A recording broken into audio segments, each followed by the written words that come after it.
Mula sa paggamit ng paa sa sports na skateboarding, daliri naman ang bida sa nauusong laro na finger skateboarding o mas kilala sa tawag na fingerboarding.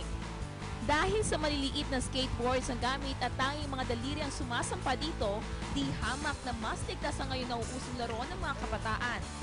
Si Cam Fox Bryant ang nakaimbento ng fingerboard o finger skateboard na isang maliit na skateboard. Kompleto ito sa wheels, graphics at trucks.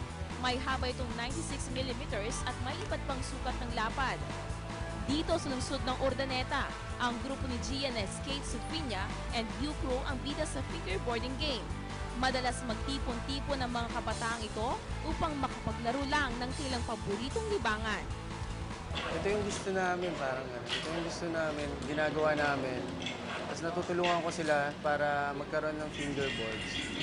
Nagbibenta ko ng fingerboard. At para naman sa mga hindi kayang tunay na skateboarding, ang mga daliri na lang umano ang pagagalawin upang mapunan ang kahinaan.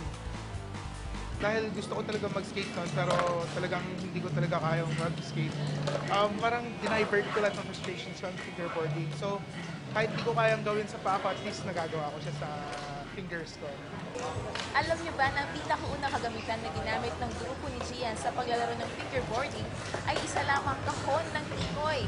At dahil sa malaghain niyang kaisipan, naglagay lamang siya ng bakal sa bawat gilid nito at sa gitna nito na magsisilbing rail na kailang mga tek-tek. Para gamitin ang fingerboard, kinakailangan lang na ang middle finger o hinlalato ang nasa tail o back end ng deck at ang index finger o hintuturo naman ang nasa gitna ng board. Maaari ring pagpalitan ng posisyon ng dalawang daliri kung hindi komportable. At ang akala mong may pandikit na mga daliri, puwersa lang pala ang kailangan upang hindi humiwalay ang mga...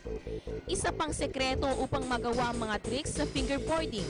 I-relax lamang ang kamay, partikular na ang mga daliri para makabuelo at umangat kasama ang deck. Ilan lamang sa mga fingerboarding tricks ang ollie, nollie flip, at kick flip regular.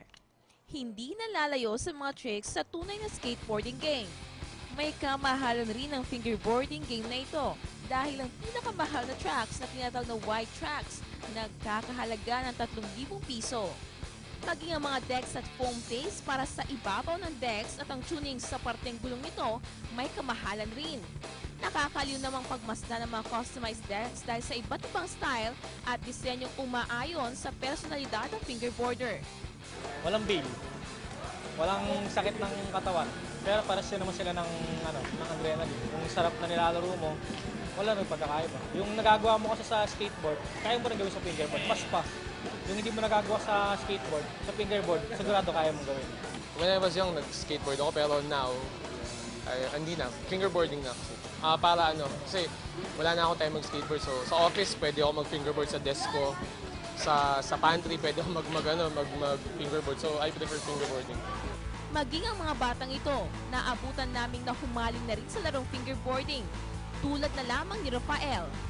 Maging kanyang mga kaklase na impluwensya na niya sa paglalaro nito.